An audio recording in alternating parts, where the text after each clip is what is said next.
કચ્છ ભૂમિ ન્યૂઝમાં આપનું સ્વાગત છે। કચ્છ કલેક્ટર કાઠડા ગૌચર જમીનની મુલાકાત લે તેવું જણાવતા દેવાંગભાઈ ગઢવી।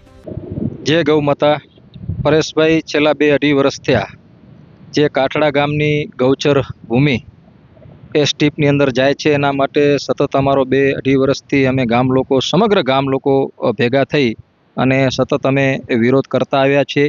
ન્યાય પ્રક્રિયા ઉપર પણ અમે ભરોસો રાખી અને હાઈકોર્ટ બાદ અમે સુપ્રીમ કોર્ટમાં ગયા, પરંતુ જે કોઈ સુપ્રીમ કોર્ટે નિર્ણય આપ્યો એ આપણા દેશની સર્વોચ્ચ અદાલત છે, એને અમે શિરોમાન્ય ગણીએ છીએ। પરંતુ દુઃખ સાથે કહેવું પડે છે કે મારી માંગ પહેલાંથી જ એક જ રહી છે કે ભાઈ અમે વિકાસના વિરોધી નથી, પરંતુ જેવી રીતે અમારા ગામનું અધિકારીઓ દ્વારા જેવી રીતે ખોટા નકશાઓ રજૂ કરવામાં આવ્યા છે, આજે મને ખરેખર દુઃખ સાથે કહેવું પડે છે કે ન્યાયપાલિકાની અંદર અમને ભરોસો હતો કે અમને ન્યાય મળશે, પરંતુ ક્યાંક ને ક્યાંક અધિકારીઓ એ પોતાની મનમાની કરી અને જે ખોટા નકશાઓ રજૂ કર્યા છે, સરકારશ્રી આગળ પણ ખોટા નકશા રજૂ કર્યા છે અને કોર્ટની અંદર પણ ખોટા નકશાઓ રજૂ કરી અને અમને જે ન્યાય મળવાનો હતો એ ન્યાય નથી મળ્યો। પરંતુ કાઠડો એક કષ્ટાળા ગામ છે, એના ઉપર એક કષ્ટ આવ્યો છે, પરંતુ કાઠડા ગામની અંદર મુખ્યત્વે ચારણ સમાજની વસ્તી છે। તો ચારણ સમાજ એ હંમેશના માટે ગૌ માતા હોય કે ગૌચર હોય કે દેશ હોય એના માટે બલિદાનો આપતો આવ્યો આ સમાજ છે। અમે આ કોર્ટના ચુકાદાથી અમારા એક જેને કહેવાય ને કે એક મોટો આઘાત લાગ્યો છે। અમે નિરાશ થઈ ગયા હતા, પણ અમે ચારણો છીએ, કદી નિરાશ નથી હોતા, આશાવાદી જ હોઈએ છીએ।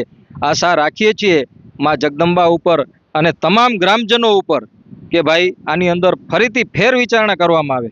જે સરકારશ્રી દ્વારા પહેલો નકશો રજૂ કરવામાં આવ્યો હતો કે ભાઈ અહીંયા સી પ્લેન દરિયા સાઈડમાં પ્લેન ઉડાડવાની સી પ્લેનનો જો પહેલો નકશો હતો, એ જો નકશાથી જો સરકારશ્રીને અહીંયા વિકાસ કરવું હોય તો અમારા ગામ લોકોની કોઈ જ રૂકાવટ નથી, પરંતુ પાછળથી જે સરકારશ્રીએ બીજો નકશો રજૂ કરી અને આવડી મસમોટી જેને કહી શકાય ગૌચર જમીન એ કાઠડા ગામની જાય છે, ત્યારે એ તો કોઈ પણ હિસાબે સાંખી લેવામાં આવશે નહીં।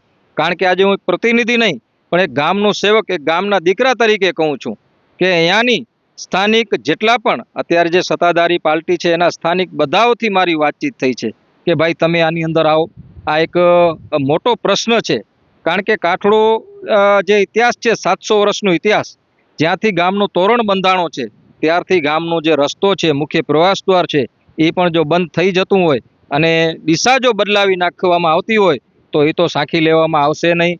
અમે માત્ર ન્યાય ઉપર, ન્યાયપાલિકા ઉપર પૂરેપૂરો ભરોસો હતો, પણ મને એ પણ છે કે ન્યાયપાલિકાની દોરી લાંબી હોય છે, પરંતુ અમારો બધાનો ગામનો એકજૂટતા, એક સંપથી, એક અવાજે અને સરકારશ્રીને પણ કહીએ છીએ કે ભાઈ આના ઉપર ફેર વિચારણા કરવામાં આવે।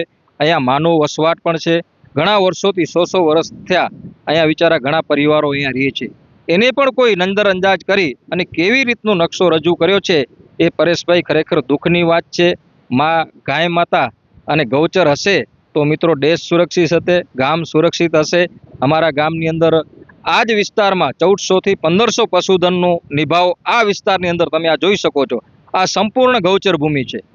હવે ખરેખર આના ઉપર વાડી વિસ્તારનો 100 નિર્ભર છે, તો આ ગૌચર જો એરસ્ટ્રીપની અંદર જશે તો મોટો નુકસાન આ ગામને થશે અને આ ગામની અંદર 50% ઉપરથી યુવાધન છે, એની અંદર ઘણા રાષ્ટ્ર સેવાના કામોમાં પણ જોડાઈ અને ઘણા બધા અગ્રેસર પણ છે।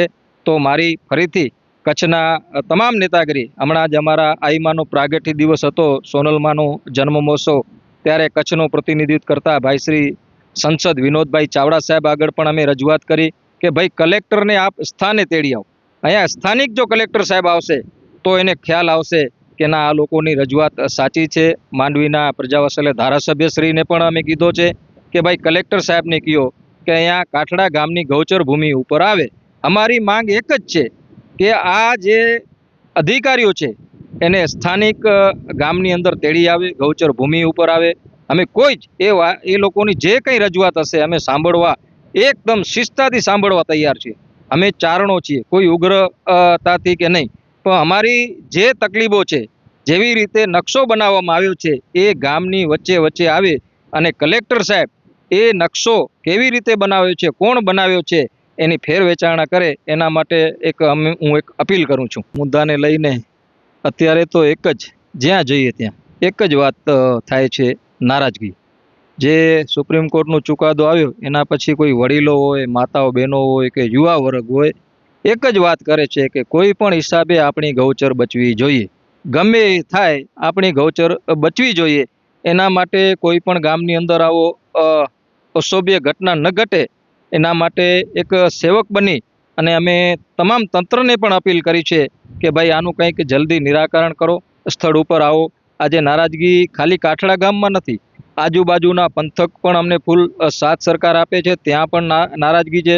સાધુ સંતો માતાજી બધા જ અમને સહયોગ કરે છે કે આટલી બધી ગૌચર કાઠડા ગામની ન જોવી જોઈએ. કારણ કે ગાય માતા હશે તો જ આપણો દેશ બચશે અને તો જ આપણું ગામ બચશે. તો એના માટે અત્યારે ગામની અંદર બહુ જેને કહેવાય ને કે મોટે પાયે ઉગ્ર વિરોધ થઈ રહ્યો છે. એનો સામનો અમે પણ કરી રહ્યા છીએ.